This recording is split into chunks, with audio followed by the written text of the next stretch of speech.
Bienvenue sur la chaîne FTube en français, abonne-toi, clique sur la cloche de notification, aime, partage et commente la vidéo. Le gay, bonsoir, que la paix du prophète Subhanahu wa Ta'ala soit sur nous tous. Et pour ceux qui sont chrétiens, que la paix de Jésus-Christ soit sur eux. Yassen Oussou, bonsoir. Zoumana Koulibaly, je t'aime aussi. Donc, bonsoir à tous, ok? Ce soir, je suis vraiment très ravi encore de venir vous parler, de venir échanger ici avec vous. Et aujourd'hui, le thème, c'est pourquoi maintenir la vision, la passion dans les challenges. Aujourd'hui, j'avais dit j'allais parler de ça un peu, ok? Et vous savez, Kofi Samuel Yobo, bonsoir. Didi Adams, bonsoir. Donc, c'est comment maintenir le rêve, la vision et la passion dans les temps de difficulté. Pourquoi le faire? Parce que l'une des choses qui peut maintenir quelqu'un, c'est la raison. Plus la raison est forte, plus la raison pour laquelle nous sommes en train de travailler elle est forte, plus nous arrivons à nous maintenir dans les moments de difficulté, dans les moments de challenge. Parce que quand tu sais le prix à gagner, tu n'as pas peur du prix à payer. Parce que chaque chose a son prix. Vous savez, je le disais la fois dernière à des gens, le network marketing, précisément QNET, c'est un business qui est fait pour réaliser les rêves les plus fous. Mais pour atteindre cela, il faut que vous ayez les difficultés, il faut qu'on ait des challenges. Pourquoi ces challenges? Pourquoi ces challenges, ok? Et j'étais en train de partager à d'autres. Il y a dit tout compte faire dans le network marketing ou que ce soit dans d'autres domaines. François Bomisso, bonsoir, Urbain. Et dans d'autres domaines, ok? Les challenges, pourquoi les challenges? Je vous explique la raison des challenges ce soir. Vous savez, un leader sans challenge est un leader sans expérience. Un leader sans challenge est un leader sans expérience. Un leader sans challenge est un leader sans témoignage. Donc d'abord, ce que je vais vous dire, il n'y a pas d'erreur dans le plan de Dieu. Et vous savez, Dieu ne peut pas te faire venir un barrage que tu ne peux pas supporter. Les challenges viennent pour renforcer tes capacités. Les challenges viennent pour renforcer tes performances et les challenges viennent pour développer ton leadership. Donc une attitude que nous devons tenir lors des challenges, c'est se demander pourquoi je dois me maintenir lors de ces challenges et si je ne me maintiens pas pour ces challenges, quels sont les avantages? Ça, c'est la question à se poser. Par exemple, quand vous commencez dans cette activité et que vous avez les challenges, imaginez-vous si vous abandonnez. Qu'est-ce que vous gagnez? Et si vous n'abandonnez pas, qu'est-ce que vous gagnez? Ok? C'est en fonction de ces raisons-là que vous serez assez motivé pour pouvoir surmonter les difficultés. Et j'ai toujours le plaisir de partager mon témoignage. Bonsoir Traoré Karim. Bonsoir Lagui. Avec beaucoup de networkers. Ok? Vous savez, mon témoignage est une formation et je suis fier de ce témoignage. Ok? Et quand vous allez lire tous les documents aujourd'hui, regardez tous les documents de leadership, vous allez voir que chaque leader, la partie qui va vous marquer le plus, c'est la partie où ils ont surmonté les difficultés, c'est la partie où ils ont surmonté les obstacles. Ok? Parce que vous savez, une expérience sans difficulté, une expérience sans challenge n'a pas le droit d'être. Parce que en fait, ça ne motive pas, ça ne nous amène pas à écouter. Et j'étais en échange avec certains leaders la fois dernière. Je leur disais quoi? Pourquoi est-ce que beaucoup d'hommes aiment nous écouter aujourd'hui? C'est parce qu'on a traversé les challenges, ok? Et je vais partir de là, ok? Vous savez, j'ai démarré ce business d'abord en pleine crise ivoirienne. C'était le 15 décembre 2010. Ce témoignage, je rends pour celui qui a compris n'aura plus peur de quelque chose. D'abord, ils m'ont parlé de cette merveilleuse entreprise en 2010. Mais j'étais comme un bébé. Vous savez, un bébé n'est pas conscient de ce qu'il fait. Et quand ils m'ont parlé de ce business, j'étais réticent. Et pour moi, c'était un arc parce que je n'avais jamais vu quelqu'un qui a réussi. Mais mon leader ne s'est pas découragé. Il m'a parlé de ça. En 2009, je n'ai pas démarré. Et en 2010, il m'a parlé de ça. Et pour démarrer, c'était vraiment très difficile. Très difficile. Parce que vous savez, c'est comme tout le monde, hein. Personne ne croit en ce business. Avant de démarrer ce business QNET, je ne croyais pas à ça. Aucun de mes parents ne croyait à ça. Mais mon leader, il m'a mis la pression. Mon leader, il m'a forcé à démarrer ce business. Pourquoi est-ce que je ne croyais pas à ce business? Parce que vous savez, je le dis, ce business, et je vous explique cela, il faut comprendre. c'est pas un business qui est normal, c'est un business de fou. La raison pour laquelle, les gens ne croient pas en vous pour ce business, je vais vous expliquer. Si vous comprenez cela, vous n'allez plus vous décourager. Pourquoi? Pourquoi les gens ne croient pas en ce business? Parce que dans tous les domaines classiques, ceux qui vont vous dire que j'ai un business qui va vous rendre riche, généralement, ces personnes ont atteint un niveau. Généralement, ces personnes sont déjà riches. Mais vous savez, le network marketing, j'étais là avec mon frère. On dormait sur le lit superposé ensemble. Et lui, il sort, il revient avec les mêmes chaussures. Pendant qu'il n'a encore rien, il dit, moi, il va me rendre millionnaire. Millionnaire. Mais imaginez-vous, j'ai pensé qu'il était fou. Ok? Parce que comment quelqu'un avec qui... Ok? Comment quelqu'un avec qui je dors sur lui superposé, qui a même des problèmes pour manger, et même souvent quand on nous envoyait pour aller charger bouteille de gaz, on nous donnait 500 francs comme transport, on a préféré prendre les 500 francs souvent pour manger de la teke, on a préféré prendre les 500 francs souvent pour manger garba. Et lui, il sort un bon matin, il dit, il vient, il va me rendre riche. Donc, voilà où j'ai commencé à me moquer de mon frère. Parce que toi, tu n'as rien, tu n'as pas bonne chaussure, tu as problème pour payer habit, et tu dis, tu vas me rendre riche. Donc, quelque part, j'ai pensé qu'il était stupide. Quelquefois, j'ai pensé qu'il n'était pas normal. Et c'est pareil pour toutes les personnes aujourd'hui à qui les proches vont montrer ce business, cette merveilleuse entreprise QNET. Quand vous allez leur montrer ce business, la majorité des personnes souvent pensent que vous êtes devenu fou. Parce que si quelqu'un qui est normal ne peut pas être dans la galère et puis dire à quelqu'un je vais te rendre riche, c'est pas normal, ok? Mais, vous savez, mon frère avait vu quelque chose. Moi, je regardais le présent de mon leader, mais mon leader regardait le futur. Il regardait un peu le potentiel de ce business dans le futur. Donc, je pensais qu'il était fou. Je pensais qu'il n'était pas normal. Et même quand il m'a invité au bureau, j'ai refusé de venir. Comme beaucoup de prospects le font aujourd'hui. Parce que pour moi, il a besoin de moi. Et tous ceux qui font ce business, voilà un peu comment la majorité des gens pensent. Quand vous les invitez, puisque vous êtes dans la même situation, ils se disent quoi? Vous êtes devenu fou ou bien vous vous en foutez? Ou bien ils se disent que vous avez été peut-être anarqué. Voilà comment les gens pensent. Parce que moi aussi je pensais comme ça. Parce que vous savez, je ne suis pas né networker. Je ne suis pas né dans QNET. Et d'ailleurs QNET a commencé en 2010. Moi j'ai démarré en fin de... QNET a commencé en 2008 en Côte d'Ivoire. Moi j'ai démarré fin 2010. C'est-à-dire 3 ans après. Et mon frère, je ne voyais rien.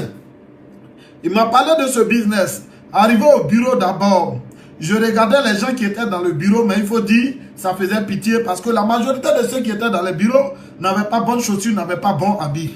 Et j'arrive là-bas, on me prend, on me met dans une salle. Vous savez pourquoi est-ce que quand vous démarrez ce business, les gens pensent que vous êtes fou, les gens pensent que vous n'êtes pas normal, ok? Parce que on t'envoie dans les autres domaines d'activité, quand on t'envoie dans un bureau, soit on te pose des questions sur ta vie, on te pose des questions sur ton cursus. Mais là, c'était autre domaine, ce n'était pas des questions sur ma vie, ce n'était pas question sur un cursus scolaire, ce n'est pas me demander diplôme ni quelque chose. Mais là, on me dit de rentrer dans une salle. Et là, je ne voulais pas rentrer dans la salle, mais par le respect de mon frère, j'ai accepté de rentrer dans cette salle. Écoutez bien ce témoignage, j'ai accepté de rentrer dans cette salle. Et on rentre dans la salle. Qu'est-ce qui va se passer à la suite? On me fait asseoir dans un fauteuil. Et là, j'étais aussi avec un ami, à ce moment-là, qui lui vendait les chaussures au rond-point de Carrefour Oasis à Yopougon. Lui, il vendait les chaussures. Et nous sommes arrivés dans le bureau. Et ils ont commencé à présenter qu'est-ce que le network marketing. Ok?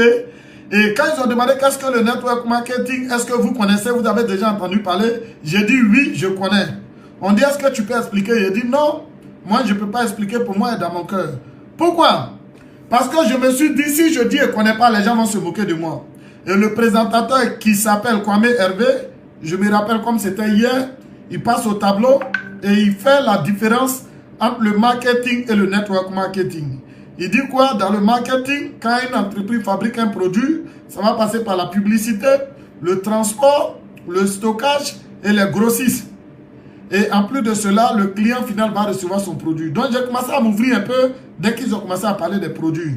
Alors que dans le network marketing, L'entreprise te donne la possibilité de commander ton produit en ligne et directement l'entreprise se charge de livrer le produit par DHL ou FedEx. Et quand vous consommez le produit, vous allez avoir un numéro matricule, un mot de passe et vous avez votre plateforme en ligne où vous avez plusieurs produits. Et en plus de cela, vous allez permettre à des partenaires. C'est à partir de là que j'ai commencé à m'ouvrir un peu. Et il a commencé à démontrer le business. Il est arrivé sur le schéma. Tu rentres, tu achètes un produit. Tu vas référer 2. Écoutez bien, cette formation peut changer votre vie. Et tu vas référer 2 et les 2 vont référer 2. Et à ce moment, on parlait en termes du vœu parce que QNET a changé aujourd'hui, on parle de BV. Et il dit quoi? Quand tu as 3000 BV à gauche, 3000 BV à droite, tu as entre 200 et tu as autour de 250 $. À ce moment, c'était 250 $. À chaque moment que cela va se répéter dans ton réseau, j'ai commencé à m'intéresser parce que là, ils ont commencé à me parler de dollars maintenant. Et j'ai commencé à m'intéresser. Et maintenant, pour moi, la curiosité, je voulais vite savoir, est-ce que c'est cadeau ou bien on paye? Mais il m'a dit non, à la fin, ils vont m'expliquer. Et ils sont rentrés, il a tout expliqué. Et quand il a tout expliqué, il est arrivé sur la projection des 50 millions de francs CFA. Il dit, si tu rentres, que tu fais un mois, tu as référé tes 2 partenaires qui ont acheté 2 produits, et que les 2 ont été formés, ils ont acheté 2 produits, et que les 2 ont été formés, ils ont acheté 2 produits. En 10 mois, ça te fera 1024 à gauche, 1024 à droite. Ça veut dire en 10 mois, tu aurais vendu un stock de produits de 700 millions, et c'est dans les 700 millions, tu as 50 millions. Là, j'étais très inspiré. Et j'étais inspiré, mais toujours, je voulais savoir, est-ce que QNET va nous prendre cadeau ou bien on paye? Écoutez bien, ok? Et là, il arrive, il me dit non, il faut qu'on paye. Il dit combien? Il dit 350 000 francs. Je me suis dit, mais ce monsieur, il est fou ou bien il s'en fout? Toi, tu payes mon transport pour venir au bureau, tu viens me présenter un business et tu me dis que non, on doit payer. J'ai demandé si c'est la société qui paye ou bien c'est moi je paye. On me dit non, c'est la société qui... C'est toi tu payes. Il a dit, mais mon devoir derrière c'est moi. Il dit non, il faut voir tes parents, ils vont s'endetter pour pouvoir t'inscrire dans ce business. Mais pour moi, ils vont s'endetter. Je viens de passer concours de police. Et il n'y a pas les moyens. Maman est malade, elle est au village. Et toi tu me dis, je vais payer. Il dit non, il faut voir ton grand frère, il va s'endetter. Et en même temps, Dieu merci que celui qui voulait me mettre dans ce business aimait beaucoup mon affaire. Il est descendu avec moi, on a appelé de gauche à droite. Et à ce moment, Orange Money prenait 100 000, 100 000. Donc, qu'est-ce qu'il a fait? On a appelé mon grand frère. Et mon grand frère s'est endetté. Et pendant ce temps, mon leader est venu avec ses leaders au bureau et à la maison. Ils sont venus me parler de QNET. À ce moment-là, c'était mon suivi. Ils devaient faire, mais ils ne savaient pas qu'on appelait ça suivi. Et ils m'ont parlé de tous les avantages. Mais j'ai trouvé que ce n'était pas trop normal. Parce que pour un business que vous me montrez, vous dites qu'il y a beaucoup d'argent. Pourquoi vous courez derrière moi? Mais ils ont payé beaucoup d'articles avec de gros poissons, avec la sucrerie. À ce moment, dans la galère, ce qui était une chose rare pour moi, j'ai commencé à me dire, mais si ceux-là, ils dépensent sur moi, ça veut dire qu'ils ont détourné l'argent de d'autres ailleurs. Et cet argent-là, ils veulent prendre pour payer de la nourriture pour pouvoir me convaincre, mais je ne vais pas faire. Et ils m'ont parlé de tous les avantages. À ce moment, j'avais déjà reçu 100 000. Mon frère même, après, a reçu 100 000. Sylvie a reçu 100 000. Elle est sur ce groupe actuellement. Et la servante qui était à la maison a reçu 50 000. Donc, mon inquiétude, j'ai commencé à beaucoup réfléchir quand l'argent a commencé à rentrer. Parce qu'au départ, on peut dire oui, sans problème. Mais quand l'argent commence à rentrer, on commence à réfléchir. Je me disais, mais ce business, on m'a montré. On me dit, si tu rentres, tu dois référer 2 partenaires. Et tes 2 doivent référer 2. Et si je ne gagne pas mes 2? Donc pour cela, je suis allé tester le business. Je suis allé parler de ça à un ami dans la bouche. Et cet ami s'appelle Zoubelia Patrick Arnaud, actuellement qui est au Canada. Il était gendarme, mais actuellement il est au Canada.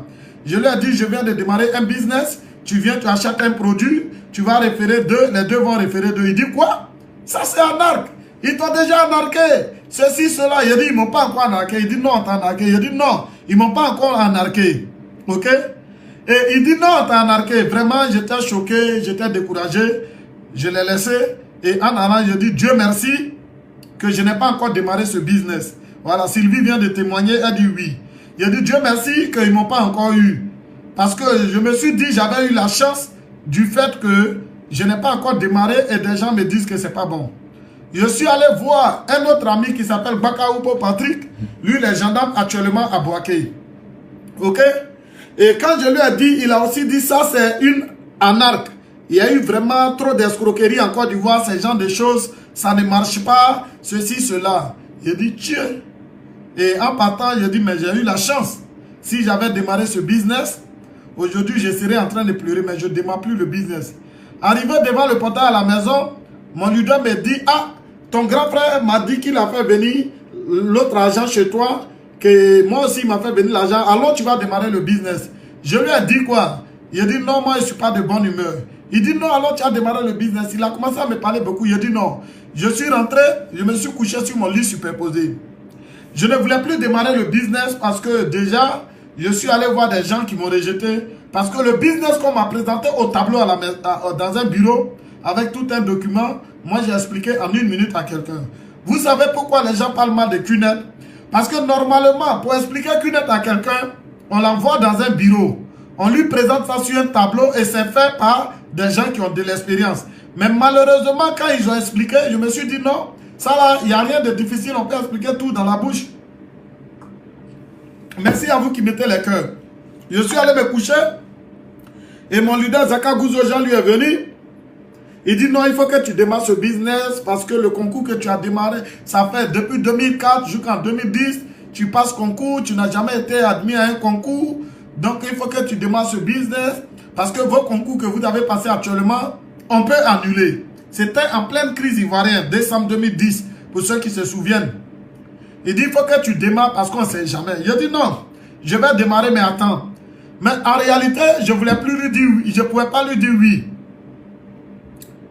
Je ne pouvais pas lui dire oui ou non, en quoi je ne démarre pas. Donc, j'ai cherché un moyen, puisqu'il y avait déjà 250 000 pour prendre les 100 000 à lui, faire un autre business qui est auprès de moi, soit mettre dans une boutique ou bien mettre dans la marchandise. Mais mon frère a commencé à me parler, ta maman qui est pauvre, ta famille est ceci. Quand il me disait ta maman qui est pauvre, ça m'a beaucoup fait mal. Parce que j'ai dit, mais pourquoi pour un business? Lui, il va parler de la pauvreté de ma famille. Il a dit non, il est trop jeune pour parler de pauvreté de ma famille. J'étais vraiment choqué. Mais mon leader a commencé à me parler. Et il m'a parlé, je voulais l'effrayer maintenant. Je lui ai dit, je vais démarrer ce business. Mais au nom de Dieu, si j'ai perdu là, c'est qui? C'est toi. Et si j'ai perdu, comme on vivait chez un commissaire de police, qui est actuellement un commandant, je lui ai dit, si je perds, je vais dire au commissaire. Il dit non, il n'y a pas de problème. Si tu perds, tu peux dire au commissaire. Si tu veux, tu m'arrêtes. Je voulais l'effrayer vraiment, mais mon leader n'est pas tombé dans mon piège. Et il a continué de me parler. Je lui ai dit, bon, s'il est rentré, s'il n'est pas mes deux, il dit, tu vas avoir deux. Il a dit, tu vas me donner ou bien? Il dit, tu vas avoir deux. Et il m'a parlé de 10h jusqu'à 16h. Je ne savais même plus quoi faire. J'ai pris mon argent et je lui ai remis. Ok? Et je l'ai suivi pour aller au bureau. Et arrivé au bureau, il prend mon argent. Il prend mon argent et il rentre dans une petite salle. Il remplit une fiche et il sort, il me dit félicitations à toi, félicitations, félicitations, félicitations. Tout le monde me disait félicitations. Là, j'ai trouvé que quelque chose ne tourne pas bien parce que je viens de donner mon argent et on me dit félicitations à toi. Félicitations à toi. Il a dit donc ceux-là, ils ont partagé mon argent, c'est pourquoi ils tous sont contents. À la suite de cela, on me prend, on me met dans une salle et on commence une formation avec moi. Changement de paradigme, comment construire une organisation. Et ils ont tout expliqué. Et quand on me dit, tu as compris, il dit oui. Est-ce que tu peux expliquer? Il dit non, pour moi, dans mon cœur. Mais il faut dire, dans cette formation, je n'avais rien compris. J'étais en train de penser, comment je vais faire, qu'est-ce que je vais dire à mes parents? Parce que je venais de voir que j'avais fait la plus grande erreur de ma vie, alors que c'était la plus grosse bénédiction de ma vie. Et en ce moment, on finit la formation. Ils m'ont dit, non, si tu sors, il ne faut pas dire à quelqu'un. Il a dit quoi? Vos business là, on ne dit pas à quelqu'un. Moi, si je sors, je vais dire aux gens. Et je n'ai pas dit ça devant eux, mais quand je suis sorti, je suis allé dire à ma femme, qui était ma chérie à ce moment, je lui ai dit, je viens de démarrer un business, ceci, cela. Elle aussi, elle vivait des moments très difficiles. Elle dit, mais ça là, c'est déjà un arc. Tu as payé? Il dit, je voulais dire non. Et j'étais là tourné ma tête. Elle dit, tu as payé? Il dit, il a payé. Elle dit, tu as payé combien? Il dit, il a payé 350 000, mais ils m'ont remis 20 000 comme monnaie. Elle dit, ah là, ça là, tu as été anarchique. Est-ce que tu ne pourrais pas faire un magasin? Est-ce que celui-même qui t'a envoyé dans ce business, cher leader, ce que je vais vous dire, quand vous démarrez ce business, vous allez avoir beaucoup de voleurs de rêves. Les voleurs de rêves, c'est des gens qui n'ont jamais rien construit, mais qui trouvent tous les moyens pour te dire que tu ne peux rien faire et tu ne peux rien devenir. Elle dit, mais ça là, ils ont détourné ton argent. Il a dit, non, ils n'ont pas détourné mon argent. Elle dit, ils ont détourné ton argent. Il a dit, bon, tu m'emmerdes, c'est mon argent, c'est pas ton argent. Et là, je suis sorti en allant sur la route, parce qu'elle m'a dit, si tu rentres et que tu n'as pas deux, qu'est-ce qui va t'arriver? Et si tes deux n'ont pas deux? Et si la troisième personne est morte? Voilà la chose qui fait que beaucoup d'hommes abandonnent QNET aujourd'hui. Parce que quand ils démarrent ce business, ils rencontrent beaucoup de personnes qui ont doctorat en découragement. C'est-à-dire beaucoup de personnes qui peuvent vous décourager. En une minute, ils vont vous amener à abandonner vos rêves. En une minute, ils vont vous amener à abandonner vos rêves. Et j'étais là, en allant à la maison, j'étais vraiment découragé. J'arrive devant le portail, mon leader me dit, mon direct, c'est comment? Il dit, non, il n'y a rien. Et je suis rentré, je me suis couché sur mon lit superposé. Il était au deuxième étage du lit superposé. Et je ne pouvais plus dire à quelqu'un à la maison que j'ai démarré QNET. Pourquoi? Pourquoi? Parce que c'est moi, je ne pouvais plus dire à quelqu'un que j'ai démarré QNET. Pourquoi? Parce que c'est moi, je parlais mal de QNET. C'est moi, je décourageais les gens. Donc, je ne pouvais plus dire, j'ai démarré QNET. Est-ce que vous comprenez? Parce que je cachais cette affaire-là. Parce que si le commissaire a su, il va dire non, ça là, tu allais te faire anarquer. Et quand je suis rentré, il était vraiment découragé. Le lendemain, mon leader me dit, allons au bureau. Il dit, je suis malade. Il m'a chauffé, on est allé au bureau. Arrivé au bureau, il dit quoi? On va faire ta formation, on va finir. Ils ont fini ma formation, on me dit de faire une liste. Et quelle est la liste? On dit la liste de ceux qui te font confiance. Il a dit quoi? Ceux qui me font confiance. Mais un business auquel je n'ai pas confiance, on me dit d'envoyer ceux qui me font confiance. Donc j'ai trouvé que c'était une autre forme d'anarque. En fait, tous ceux qui disent que QNET aujourd'hui c'est anarque, QNET aujourd'hui c'est pas bon, je ne vous en veux pas. Je ne vous en veux pas. Parce que moi aussi j'ai été à vos places un jour. Parce que moi aussi j'étais comme vous un jour, je dénigrais QNET, je parlais mal de QNET. Je ne voulais même pas entendre parler de QNET. Et cette liste de 200 personnes, je n'ai pas voulu mettre le nom de mes parents. Quand on dit, et ton grand frère, il a dit, il n'y a pas confiance entre nous. Et ton petit frère, il a dit, il n'y a pas confiance entre nous. On me dit, et ta grande soeur, il a dit, nous, dans nos familles, en matière de business, il n'y a pas confiance. Si c'est autre chose, on s'attend. Pourquoi? Je voulais commencer le business par autre personne. Ouais, le Maroc, je vous salue. Je voulais commencer le business par ceux que je ne connais pas, même s'ils ont perdu, ça ne fait rien.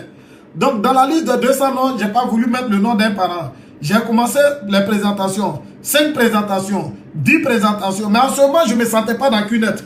Quand je venais tous les jours au bureau, je regardais les gens, les chaussures au bureau. Et je dis, mais ceux-là, eux, ils parlent de millions, ils n'ont même pas bonnes chaussures. Ceux-là, eux, ils parlent de milliards, ils n'ont rien. Et ce jour-là, il y a un leader qui est venu former.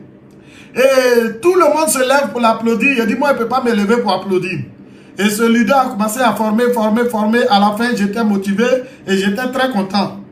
Et je voulais voir, il est venu dans quelle voiture pour voir si le business marche ou pas. Et je sors, je regarde sa voiture. Je vois qu'il a une belle voiture. Je dis, ok, c'est que ce business-là, ça marche vraiment. Je me retourne encore chez ma chérie. Je lui dis, ah, le business-là, on va devenir millionnaire. Elle dit quoi? Tu as eu combien de millions? Il dit non, on va devenir millionnaire. Elle dit, tu as eu des millions. Il dit, non, mais on va devenir millionnaire. Elle a commencé à se moquer de toi, moi. Vous savez, quand vous commencez ce business, vous allez avoir beaucoup de personnes qui se moquent de vous. Parce que vous parlez de rêve, alors qu'eux, ils voient vos présents. Ils regardent vos présents pour juger vos futurs, alors que votre présent ne détermine pas votre futur.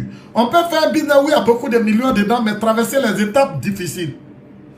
Et elle m'a découragé ce jour-là. Elle dit, mais le gars qui est venu là, il est venu comment? Il a dit, il est venu dans une grosse voiture. Elle m'a dit, mais toi, tu as payé combien? Il a dit 330 000. Elle dit, si 2 personnes payent, ça fait combien? Il a dit, ça fait 700 000. Et si c'est 10 personnes, ça fait 3 500 000. Donc, elle dit, vous qui venez de commencer ce business-là, c'est votre argent que ceux qui sont devant là ont pris pour acheter leur voiture et ils font malin pour juste vous convaincre. Il a trouvé que c'était la vérité. Elle dit, ils ont lavé ta tête. Comme on vous le dit aujourd'hui. Elle dit, ils ont lavé ta tête. C'est un lavement de tête. Est-ce qu'ils ne t'ont pas envoûté? Il a dit, ils ne m'ont pas envoûté. Elle voulait trop parler, je lui ai dit merde, c'est mon argent, c'est pas ton argent. Je suis quitté devant elle. Mais en allant sur la route, je me disais que ah, celle-là, elle a parlé une part de vérité parce que c'est nous notre argent, là, les gens ont pris et ils sont en train de profiter de ça pour nous convaincre. Arrivé à la maison encore, mon leader m'a motivé. C'est pourquoi quand vous faites démarrer quelqu'un, il faut être collé à lui tous les jours. Il ne faut pas l'abandonner. 2 jours sont trop. Une journée même est trop. Quand tu fais démarrer quelqu'un, sois avec lui tous les jours. Parce qu'il va aller toujours parler de ça à des voleurs de rêves. Des gens qui ont doctorat, comment faire pour décourager les gens. Les gens qui ont doctorat, comment faire pour rendre les gens négatifs. Et là, je suis rentré encore, mon leader m'a motivé pour venir au bureau. Et quand il venait au bureau, je présentais aux gens. Mais ceux à qui je présentais, quand ils viennent, ils regardent le business. À leur retour à la maison, ils commencent à se moquer de moi. Ils m'appellent le millionnaire. Le millionnaire. Mais en ce moment-là, ça me rendait très nerveux. Parce que vous savez, je n'avais même pas bonne chaussure. Je n'arrivais pas à manger. Et tout était dur. Et en plus, on me dit le millionnaire. Donc les gens se moquaient de moi. C'est comme beaucoup d'entre vous aujourd'hui. Vous allez prendre beaucoup de personnes à qui vous allez présenter ce business. Après, ils vont vous appeler le millionnaire. Et des gens même à qui est présenté le business, ils ont commencé à appeler mes parents au village pour dire votre fils là a été arnaqué. Votre fils là, il a été envoûté. Donc maman m'appelle pour dire arrête le business. Mes parents m'appellent pour dire arrête le business. Mais ma chance était quoi? Le 23 février 2010 encore, le 23 février 2011 plutôt, j'ai été admis au concours des sous-officiers de police nationale de Côte d'Ivoire. Et malheureusement, le régime ivoirien a changé. Et moi, je peux dire heureusement, parce que si le concours avait marché, je n'allais pas faire qu'une lettre. Et le concours a été annulé. Comme mon leader, on dirait que c'est Dieu qui est passé par mon leader pour me parler de ce business. Donc, je ne savais plus quoi faire. Tous les jours, je venais au bureau. Tous les jours, je venais au bureau. Et je venais, j'assistais, je regardais les formations, mais je résistais. Je ne voulais pas accepter les formations. Pourquoi? Je me dis non, je ne veux pas que les gars arrivent à me convaincre. Parce que s'ils m'ont convaincu, cela veut dire que je suis stupide. Et je suis resté dans le business. Pendant 5 mois, je n'avais pas référé 2 partenaires. C'est là, tous ceux qui me décourageaient de ce business ont commencé à avoir raison sur moi. Beaucoup m'approchent, me disent, tu vois non, tu es dans un business il y a longtemps, depuis là tu vois rien, tu es dedans, depuis là ceci. Et tout le monde me parlait. Et tous ceux qui te disent non, ils savent créer association pour venir dénigrer le business. Et je ne savais pas où partir. Et c'était le dernier espoir de ma famille. Donc tous les jours, je venais au bureau, tous les jours, je venais au bureau. Tous les jours, je venais au bureau, tous les jours, je venais au bureau. Et quand j'envoyais les gens au bureau, j'avais peur de les parler, comme vous aujourd'hui. J'avais peur de mettre pression sur quelqu'un pour démarrer ce business. Parce que la question qui me venait en tête, je me dis, et si ces personnes démarrent, qu'ils échouent, ils vont venir me réclamer leur argent. Mais malheureusement, tous les jours, mon leader me forçait.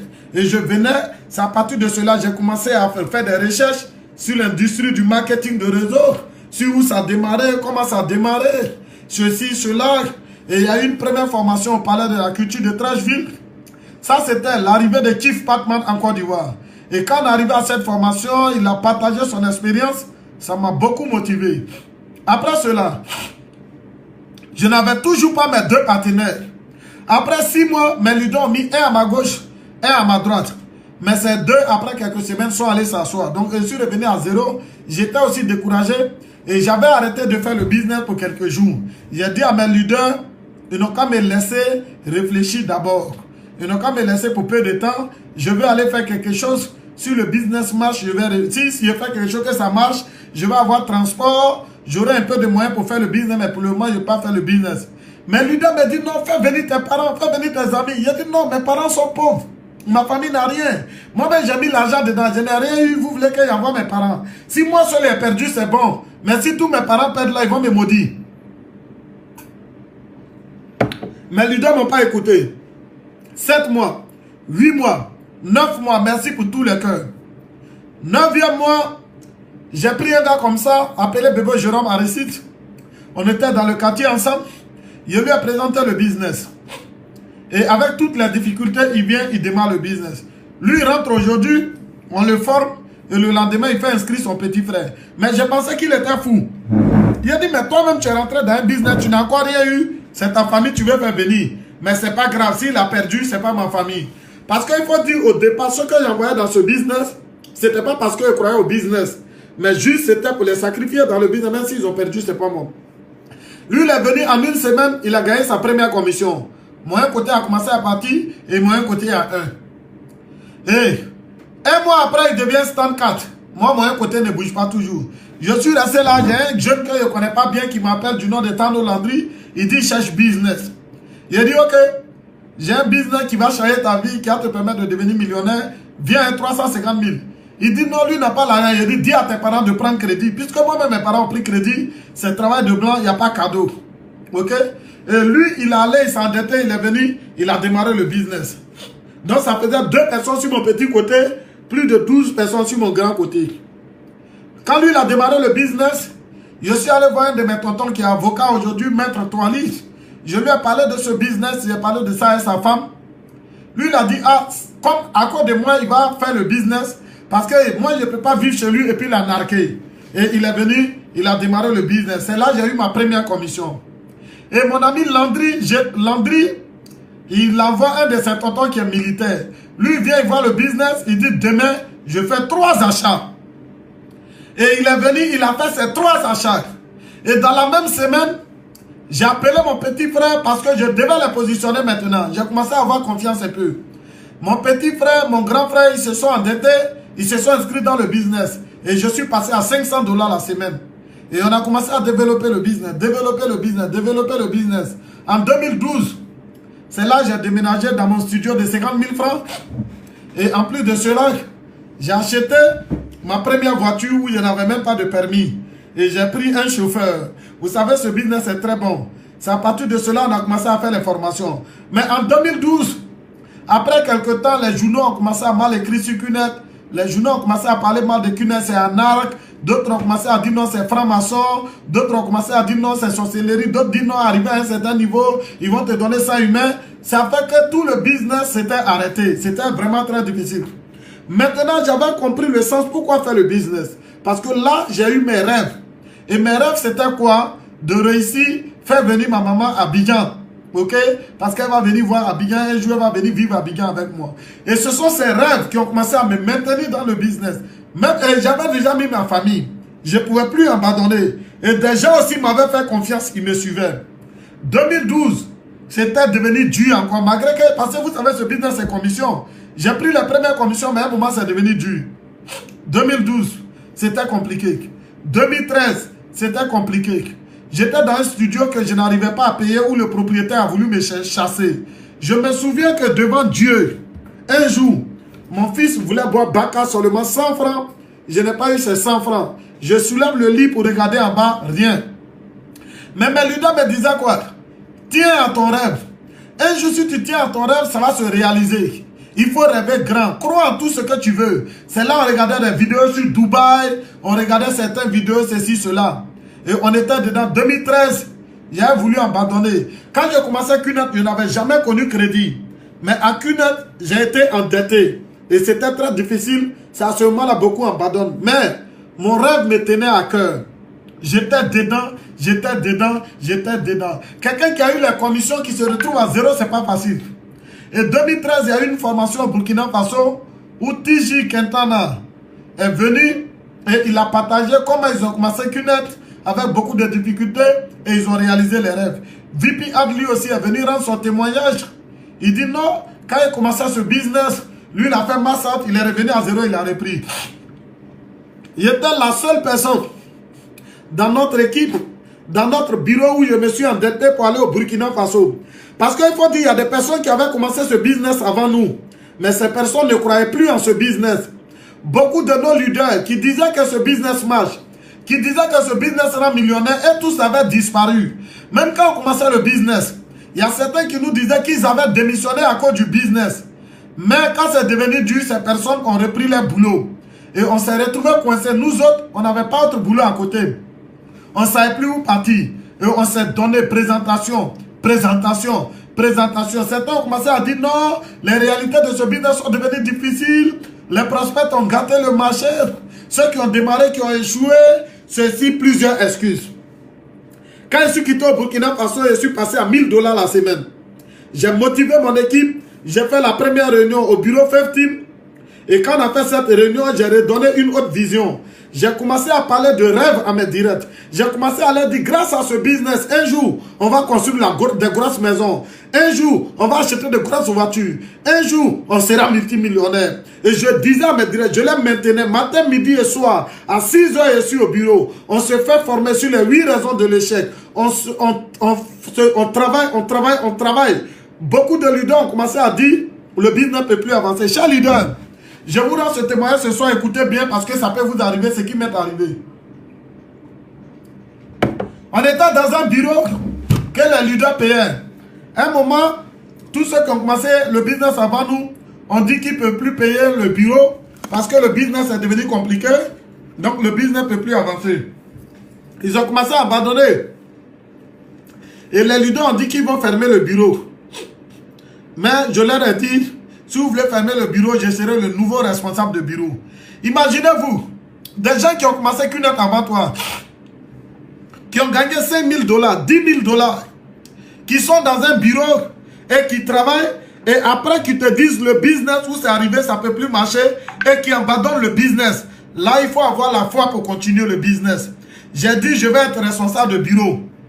Tous les doyens, parce qu'il y avait les doyens et les doyennes, et tous ont dit non, ne prends pas le bureau. Si tu prends, tu seras humilié. Si tu prends, tu seras honni. Parce que QNET ne peut plus marcher en Côte d'Ivoire. Parce que QNET est tombé. J'ai dit, moi, je vais prendre le bureau et je vais payer le prix. Michou, béni de Dieu, merci. Elle est témoin. Vraiment, merci pour ta loyauté dans ce business. Parce qu'à ce moment-là, personne ne me soutenait. Mais Dieu merci que j'ai eu des directs qui, malgré la galère, étaient prêts. Et qui parce que vous savez, nos groupes, dans le business, moi particulièrement, tout ce que j'ai mis dans le business n'avait pas autre boulot. Donc on ne savait pas où partir. Soit on fait qu'une heure pour réussir, soit on meurt. Et c'est là, on a fait une première réunion, les leaders ont refusé que je prenne le bureau. Ça c'était 2013-2014. Deuxième réunion, ils ont refusé que je prenne le bureau. Troisième réunion, ils ont dit, bon, tu vas prendre le bureau, mais c'est ton problème. Ce qui est sûr, c'est ton problème. Et certains de mes leaders qui avaient commencé le business avant moi, ça, il faut retenir ça, cher networker, parce que ça peut vous arriver, peu importe le marché où vous êtes. Ils ont commencé à appeler mes directs pour dire non, allez-y, faites quelque chose d'autre, parce que QNET prend trop l'argent, il faut faire un autre boulot. Bon, nous autres, on n'a pas grand diplôme. On va faire quel autre boulot encore? On n'avait plus de retour. Il a dit à mes directs, n'écoutez pas ces leaders-là, la vie est une histoire de vision. Et ils ont dit dans le schéma de QNET, tu peux venir après des gens et réussir avant eux. Donc nous, on peut être les premières personnes à réussir dans ce business. Nous, on peut être les premières personnes à devenir millionnaires dans ce business. Et mes directs, ils ont cru en moi, ils m'ont fait confiance. Et tous les jours, on était dans les formations. On était dedans. Et je motive, ils m'ont donné le bureau, je suis devenu responsable du bureau. Et c'était le plus grand bureau de la Côte d'Ivoire. C'est dans ça, j'ai fait une première réunion technique. Parce qu'il faut savoir faire des réunions où j'ai fait asseoir quelques piliers. Je leur ai parlé de la vision. Comment est-ce qu'on va faire pour atteindre 100 achats la semaine? Comment est-ce qu'on va faire pour passer à 200 achats la semaine? Et après cette réunion, première semaine, on a fait autour de 7 achats. Yes, c'était la première fois où on fait 7 achats. Deuxième semaine, on est passé à 20 achats la semaine. Troisième semaine, on est passé à 30 achats la semaine. Yes, tout a commencé à marcher. Parce que vous savez, être responsable de bureau, un bon responsable de bureau, quand il a une vision, aucun bureau ne peut avoir problème. C'est pourquoi il faut faire attention. C'est celui qui dirige le business qui rend le business grand. Vous savez, si vous avez quelqu'un qui dirige le business, qui a une petite vision, le business ne peut pas aller loin. Donc quand je suis venu, j'ai reformulé le business, j'ai tout reformulé. Et c'est dans ça que je suis allé acheter ma BMW E46, 4 portières si je ne me trompe pas. Ah, beaucoup de personnes ont commencé à croire en ce business. Ils m'ont parlé de Vicon. On dit le business, il y a ce qu'on appelle Vicon en Malaisie. Nina Kofi, tu es témoin. Et le Vicon, j'ai décidé de partir à ce Vicon. À ce moment-là, il fallait avoir autour de 2 millions et quelques pour aller à ce Vicon. J'ai tout fait, j'ai eu 1 500 000. Et il me manquait 500 000. C'était vraiment compliqué. Vous savez, il est bon d'être en complicité avec les directs. Il est bon de s'attendre avec ce qu'on envoie dans ce business.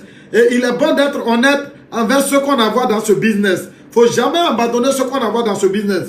J'ai appelé mon premier direct À ce moment, c'était Bebo Jérôme Aristide. Il lui a dit, mon ami, il y a eu 1 500 000. Les leaders disent de ne pas partir à cette formation, mais moi, je vais partir à cette formation.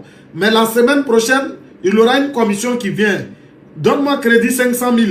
Moi, je m'en vais à cette formation. C'était dur. Et Bebo Jérôme Aristide, il m'a envoyé les 500 000 francs. Et quand il a envoyé les 500 000 francs, j'ai complété à 2 millions, j'ai payé mon Vicon. C'est dans ça que je suis parti avec Sylvie Caridjola. Elle est sur ce groupe actuellement. Quand on est arrivé à Dubaï, ça a ouvert mes yeux comme ça. Dubaï. D'abord même monter d'avion. On devait se rendre à l'aéroport à 9h, mais moi j'étais là-bas à 6h. Parce que monter d'avion, c'était comme miracle pour moi. Monter d'avion, c'était quelque chose de spécial pour moi. Et là, on est allé. On est monté d'avion. J'étais le seul dans le bureau à partir. J'étais comme l'envoyé du bureau 15. À ce moment, beaucoup de leaders ont commencé à dire, mais tu es en train de gaspiller ton argent. Tu vas aller à cette formation. Pourquoi ne pas rester ici? Petit argent que tu as pris, tu apprends pour te réaliser. Et à ce moment, Kofi B est sur ce groupe. Elle est témoin aussi. Il a dit, moi, je m'en vais à cette formation, même s'il n'y a rien dans mon compte. On meurt une seule fois.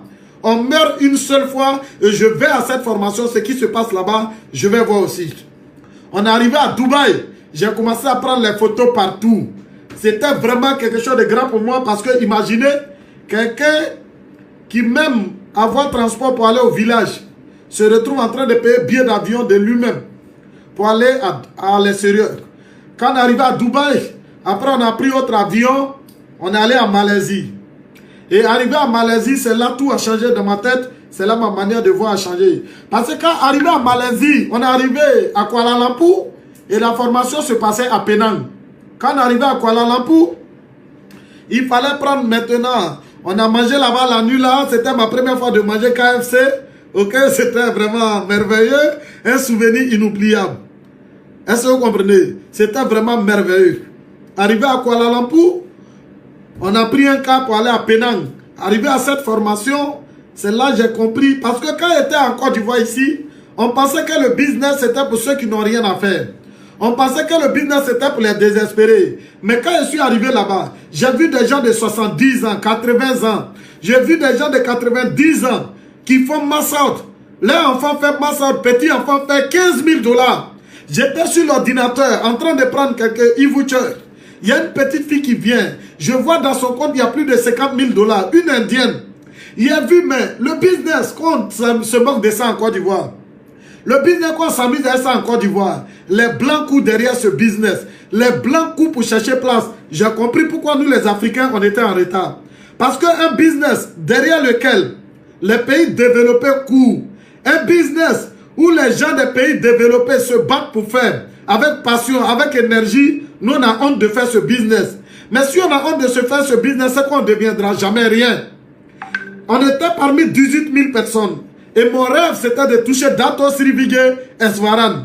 La première nuit, quand il est arrivé, il a tout fait, je me suis retrouvé parmi les Indiens, on dansait. Il a serré la main de Dato Sirivige. Je n'ai pas lavé ma main toute la nuit. C'était le plus grand rêve pour moi de toucher le fondateur de cette compagnie.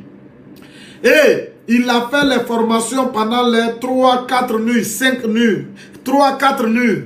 Beaucoup de choses ont changé dans ma tête. J'ai pris la décision. Je faisais des vidéos où j'envoyais à mes directs, que ce soit les Zoumana, les Ngolo, les Michou bénis de Dieu et autres. Je leur disais, les gars, si ta belle-mère dit, ne fait pas ce business, il faut la gifler. Si ton frère dit, ne fait pas ce business, il faut le gifler. Soyons fous, donnons-nous ma sorte. Il a dit, tout a changé dans ma tête. Quand je suis revenu, en 2 semaines, 3 semaines, je suis passé à 2 000 $ la semaine. Est-ce que vous imaginez ce qui c'est avoir 2 000 $ la semaine? 2 000 $ la semaine pour un chômeur. 2 000 $ la semaine pour quelqu'un qui dormait sur lit superposé. Ça fait 1 million la semaine. Donc je me suis retrouvé à 4 millions dans le mois. Il a dit yes, ce business marche. Et à partir de là, il y a une vie comme Dubaï. J'ai commencé à sensibiliser les gens, les gars. Vous savez, le secret de ce business, c'est la formation. Et quand j'ai sensibilisé, il y a 4 directs qui sont partis à ce Vicon. Il y a Sila Zoumana, il y a Yaya Kwadjo Suleiman, il y a Kobena Nassis et il y a Djarasuba Ngolo. Et ils sont partis à cette formation à Dubaï. Quand ils aussi partaient, ils n'avaient pas de transport, tout était dur. Certains se sont endettés pour partir. Au retour de cette formation, 2015, 2016, tout a commencé à changer. On est passé à 200 achats la semaine, 300 achats la semaine. Et après cela, on dit à le ASB en Thaïlande. Et on allait faire le ASB, c'était en Thaïlande, à Saraburi. Arrivé là-bas, peut-être qu'il y a certains d'entre vous qui étaient là-bas, arrivé à ce ASB, où on a touché la crème des crèmes dans le business. En Thaïlande, j'ai vu beaucoup de choses et ça a ouvert mes yeux.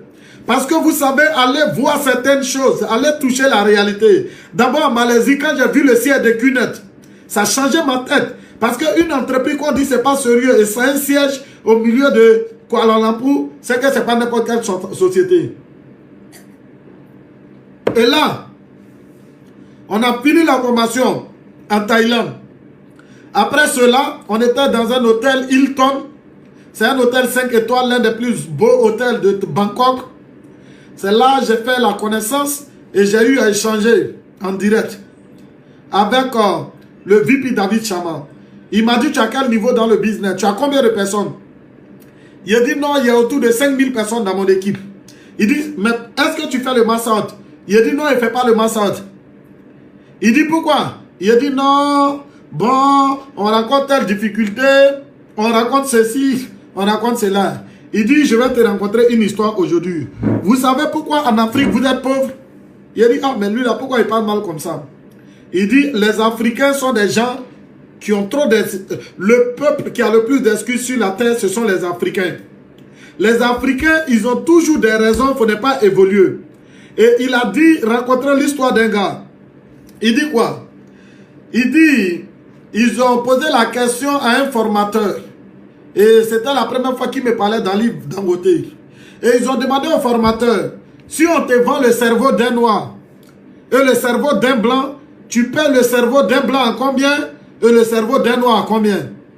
Il dit, le gars a dit, je peux payer le cerveau du blanc à autour de 20 $. Il dit, 20 $, ça fait 10 000 francs. Il dit, oui. Il dit, mais si on te vend le cerveau du noir, tu payes à combien? Il dit non, si on vend le cerveau du noir, je vais payer à plus d'1 milliard, à plus de 10 milliards. Il dit, mais pourquoi tu vas payer le cerveau du noir assez cher? Il dit, non, le blanc, il a fini d'exploiter son cerveau, il a utilisé pour devenir grand, mais le noir n'a pas encore utilisé son cerveau. Et le cerveau du noir, c'est comme la forêt vierge, c'est à l'état brut. Donc s'il prend le cerveau du noir, il va prendre le cerveau du noir pour devenir milliardaire. Cela a semé un déclic dans ma tête. Quand je suis revenu de ce ASB, je vous garantis quelque chose. De 2010 en 2015, je n'avais pas plus de 2000 personnes. Mais l'année 2016, j'ai eu plus de 30 000 personnes dans mon réseau. Et l'année 2016, je suis passé à 10 000 $ la semaine. 10 000 $ la semaine. 10 000 $ la semaine, l'année 2016. Imaginez 10 000 $ la semaine. Ça fait 6 millions la semaine. Donc, dans le mois, tu te retrouves à 24 millions de francs CFA. Cher leader, ça rend fou. Ça rend fou. 10 000 $ la semaine, je vous jure. On est devenu fou dans ce business. Et c'est dans ça, je suis allé acheter mon terrain et j'ai construit une maison en 8 mois. Et c'est à partir de cela, on est passé à 1000 achats la semaine. 2017, 1000 achats la semaine. 2018, 1000 achats la semaine. 2019, 1000 achats la semaine. 2017 déjà, Massad. 2017, Massad. Massad. Massad. Massad. Massad. Je vous garantis quelque chose. C'est dans ça, Infinity Millennial.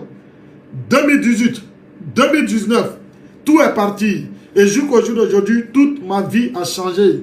Et c'est à partir de cela, 2016, on partait faire les vacances à Dubaï, où on s'est retrouvé à Ferrari World avec certains networkers. En 2017, on allait dormir dans les hôtels de plus de 700 000 francs la nuit.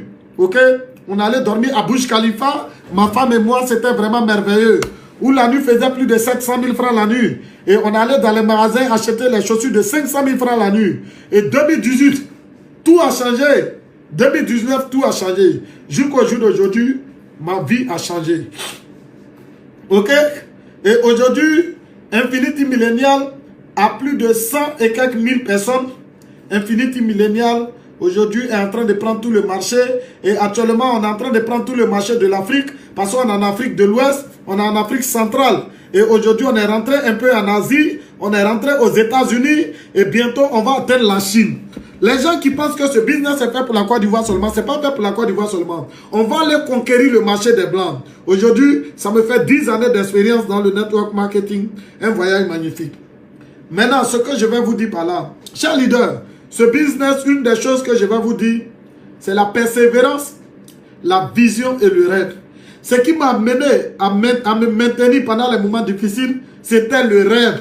Parce que je me dis, si j'abandonne, je vais perdre. Mais si je n'abandonne pas, un jour viendra où je vais réaliser tous mes rêves. Et on s'est battu, on s'est battu. Aujourd'hui, tous ces rêves sont devenus la réalité. Et la majorité des personnes pensent qu'on a été les premiers à démarrer ce business. Non, je peux vous dire la vérité. Il y a des gens qui ont démarré ce business avant nous, qui ne sont même rien devenus. Donc ce business, c'est le rêve, c'est la vision. Et beaucoup de personnes pensent aujourd'hui quoi? Que non, la population va s'épuiser, ceci, cela. Mais je vous dis quelque chose. La population ne peut jamais s'épuiser. Parce qu'aujourd'hui, depuis qu'on fait le business en Côte d'Ivoire, il n'y a pas plus d'1 million de personnes qui font ce business. Alors que de 2010 à aujourd'hui, la population ivoirienne a augmenté de plus de 10 millions, bien 6 millions de personnes. Donc pour dire, même s'il y a 1000 personnes qui démarrent le business en Côte d'Ivoire par jour, en une année, ça va faire 365 000 personnes. Donc pour atteindre 3 600 000 personnes, il faut 10 ans. Alors qu'en 10 ans dans un pays, il y aura une augmentation de plus de 10 millions de personnes. Pourquoi? Parce que le système démographique nous demande que le taux de naissance est plus élevé par rapport au taux de décès. Ça dit, je vais dire quoi encore? Je vais vous expliquer quelque chose. Aujourd'hui, même si ceux qui font le business en Côte d'Ivoire, ok, si on prend les 25 millions d'habitants, et que ceux qui ont plus de 18 ans sont autour de 16 000 personnes ou bien 16 000 personnes. Et qu'il y a 1000 personnes qui font achat par jour. Et que ceux qui font il y a plus de 1000 achats par jour. En une année, ça va faire 365 000 achats. Ok? Donc 365 000 achats dans l'année. Si nous prenons une population de 16 millions, pour épuiser une population de 16 millions, on va faire les 16 millions divisé par 365 000, ça dit pour épuiser une population de 16 millions, il faut 47 ans pour épuiser une population de 16 millions. Et aujourd'hui, le système démographique nous demande que le taux de naissance est plus élevé par rapport au taux de décès. Donc pour dire quoi, la population ne va faire qu'augmenter. Mais aujourd'hui, les terres sont en train de finir, les administrations ne se créent pas. Et aujourd'hui, le seul moyen pour tout le monde de pouvoir s'en sortir, et l'industrie qui vient en appui à nos différents gouvernements, à nos différentes populations, c'est l'industrie du network marketing. Et vous savez, tout ce que j'ai aujourd'hui, j'ai commencé juste avec autour de 330 000 francs et ça a changé ma vie. Et pour vous dire quelque chose, moi-même, je ne croyais pas au business. Merci. Moi-même, je ne croyais pas au business. Je ne suis pas né en tant que professionnel du network marketing. Je vais finir à 21h30, ok? Je ne croyais pas au business. Je n'ai pas commencé en tant qu'un professionnel du marketing, mais c'est au fur et à mesure qu'on a avancé, la confiance a augmenté, Parce que beaucoup de personnes aujourd'hui se demandent si elles vont réussir ou pas. Mais tu ne peux jamais savoir si tu vas réussir ou pas tant que tu ne continues pas. Donc, chers networkers, voilà un peu mon témoignage encore sur le business ce soir, ok? Mais au jour d'aujourd'hui, j'ai référé plusieurs personnes. Mais beaucoup de personnes ne comprennent pas le business. Et je reçois la question souvent, pourquoi les gens parlent mal de QNet? Ça, je réponds à cette question avant de vous laisser l'antenne pour que vous puissiez poser les questions. Les gens parlent mal de QNet 1 parce que la majorité des personnes ont déformé QNet. Quand ils disent on déformé QNet, c'est quoi? On explique QNet à des gens dans un bureau avec des documents et un ordinateur. Mais si tu expliques à 10 personnes, ces 10 personnes vont aller expliquer verbalement à 10 personnes chacun. Ça va devenir 100 personnes. Et si 100 personnes expliquent verbalement à 10 personnes, ça va devenir 1000 personnes. Si 1000 personnes le font, ça va devenir 10 000 personnes, 20 000 personnes. Donc du coup, la majorité des gens sont désinformés sur QNet aujourd'hui. Ils ne connaissent même pas QNet. Même certains regardent les personnes que leurs chaussures est finies. Certains regardent les personnes qui n'ont pas bon habit pour juger QNet. Mais ce que je vais vous dire, quand vous allez dans les différents bureaux aujourd'hui, la majorité de ceux que vous venez de trouver, qui ont les chaussures finies, qui sont en galère, sont seulement ceux qui viennent de commencer. Mais ceux qui ont commencé le business aujourd'hui, depuis 2010, qui se sont donnés là. Mais vous savez, Ces personnes aujourd'hui sont devenues multimillionnaires. Mais chaque année, il y a de nouvelles personnes. Et ces nouvelles personnes vont souffrir. Les chaussures vont finir. Les habits vont se gâter. D'abord même là, vous aurez l'impression qu'ils sont malheureux. Et un jour, ils vont devenir millionnaires. Donc si vous vous basez sur les personnes aujourd'hui qui sont dans les bureaux, qui n'ont rien, si vous vous basez sur les personnes qui viennent vous parler du business, qui n'ont rien, c'est la plus grande erreur de votre vie. Parce qu'au moins, ils auront quelque chose, vous n'allez même pas les voir. Aujourd'hui, tous nos amis qui ont refusé le business, ils ne peuvent même pas nous voir. Même pour nous appeler, là, ils tremblent au téléphone. Pourquoi? Parce qu'on est déjà devant. Et aujourd'hui, même si quelqu'un vient me voir qui va démarrer le business, je ne peux même plus prendre son argent. Parce que si tu veux démarrer le business, je ne peux pas prendre ton argent parce que je n'ai même pas le temps. Si ce n'est pas le confinement, je ne fais pas plus d'une semaine à Abidjan. Je suis dans pays. Donc si vous refusez de suivre vos frères aujourd'hui parce qu'ils n'ont rien, si vous refusez de suivre vos amis aujourd'hui parce qu'ils n'ont rien, au moment où vous aurez besoin d'eux, vous n'allez plus les voir. Ça, c'est le message que je vous passe. Et aujourd'hui, il faut comprendre, beaucoup de personnes diront que à Q-Net, c'est les premiers qui gagnent. Ok? Mais dans tous les domaines, si tu viens dans un domaine, que les premiers n'ont rien, c'est que tu dois t'inquiéter. Ce qui doit vous inspirer là, c'est parce que ceux qui ont démarré avant gagnent. Et on est premier par rapport à la position qu'on occupe par rapport à quelqu'un. Ok? Vous savez, quand moi j'ai démarré, le business a commencé en 1998. Ceux qui ont démarré de 98 en 2010, c'était mes premiers. Moi, j'ai commencé en 2010. Je suis le premier de ceux qui ont commencé de 2010 en 2020. Ceux qui démarrent en 2020 seront les premiers de ceux qui vont commencer en 2030. Et ceux qui vont commencer en 2030 seront les premiers de ceux qui vont commencer en 2040. Donc, premier ne finit jamais et on est premier par rapport à la position qu'on occupe par rapport à quelqu'un. Ok? Parce que quand vous démarrez, au départ, quand nous, on nous disait tu as déjà vécu réussir. Et quand on a commencé à réussir, on nous dit c'est les premiers qui gagnent. Donc les gens auront toujours des préoccupations, les gens auront toujours des questions, les gens vont toujours vous décourager. Mais ce que je vous dis, croyez à vos rêves. Network marketing, c'est en une seule année vous allez réaliser tous vos rêves. Je ne dis pas en 2 ans. En une seule année, vous allez réaliser tout. En une seule année, vous allez tout réaliser. Ok, Zoumana a parlé de quelque chose. Il dit quoi? Les gens ne croient pas à Q-Net parce que beaucoup de personnes ne peuvent pas imaginer comment acheter un produit de 400 000 francs et avoir 15 000 $ la semaine. Donc ça, c'est une raison aussi qui fait que les gens ne croient pas à ce business. Vous savez, ne prenez pas ceux qui n'ont rien aujourd'hui pour juger Q-Net. Parce que vous savez, le football aujourd'hui, que ce soit les Didier Drogba, les Samuel Eto'o fils et autres, ils ont gagné beaucoup d'argent dans le football. Mais le football, si vous allez aujourd'hui à Mimosif comme à l'académie, si vous allez aujourd'hui voir les joueurs de la SEC Mimosa, mais ils n'arrivent même pas à acheter paire de chaussures. Ils sont moisis. C'est pas parce que le football n'a rien, mais ils sont en train de payer le prix. Ils sont à leur départ. Et même si moi je réussis, c'est mon prix que j'ai payé. Mais tu dois payer ton prix. Ceux qui viennent de commencer doivent payer leur prix. Donc tu ne vas pas aller te baser sur ceux aujourd'hui qui sont dans FC Soubré, ceux aujourd'hui qui sont dans FC Gagnois, ceux aujourd'hui qui sont dans FC Burkina, pour voir ils n'ont rien pour dire que le football a appauvri les gens. Non. Même quand les gars rentrent dans l'école de football, ils n'auront rien, ils vont souffrir parce qu'ils sont en train de payer le prix. Et c'est ça le network marketing. Donc il faut comprendre cela. Aujourd'hui, beaucoup de personnes ne vont jamais prendre en exemple ceux qui ont réussi. Ils prennent en exemple ceux qui sont dans leur départ. Et c'est la plus grosse erreur de votre vie. Donc, chers leaders, croyez en vous. Croyez en vos rêves. L'une des choses que je vous dis, tout ce que vous voulez, écrivez ces rêves. On dit nous sommes les vendeurs d'illusions. On parle de rêve, on parle de rêve. Oui, ça surprend beaucoup de personnes quand on parle de rêve aujourd'hui. Parce qu'à l'école, on ne nous dit pas de rêver.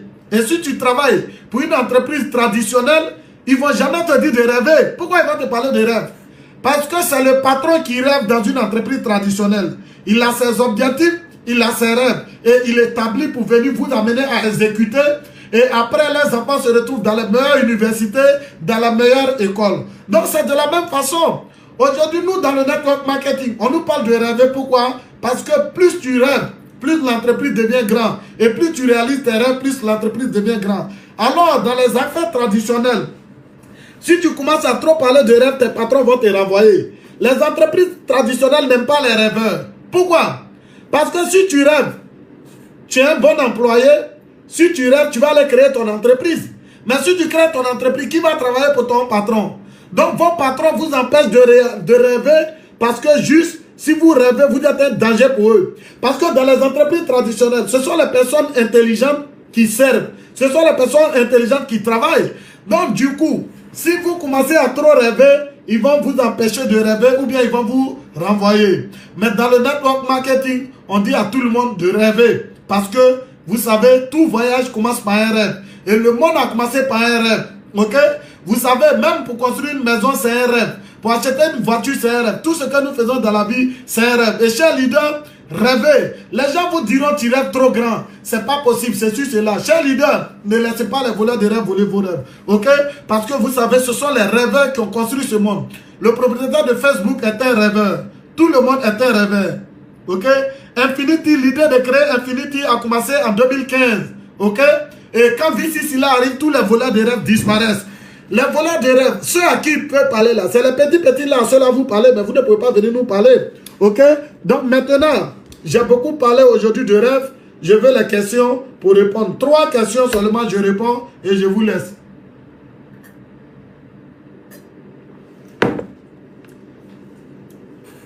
Nous les networkers, nous sommes des rêveurs. Donc j'attends les questions. Posez les questions. Nous étions autour de 5 personnes. Le jour, on parlait de la vision d'Infinity Millennial. Aujourd'hui, Infinity Millennial est devenu très grand et nous continuons toujours à grandir cela parce que Infinity Millennial a de très grands cerveaux, a des gens très intelligents. Infinity Millennial, vraiment, on a tout quoi. Dieu merci que Dieu nous a donné de très bons directs avec beaucoup d'énergie qui sont beaucoup intelligents.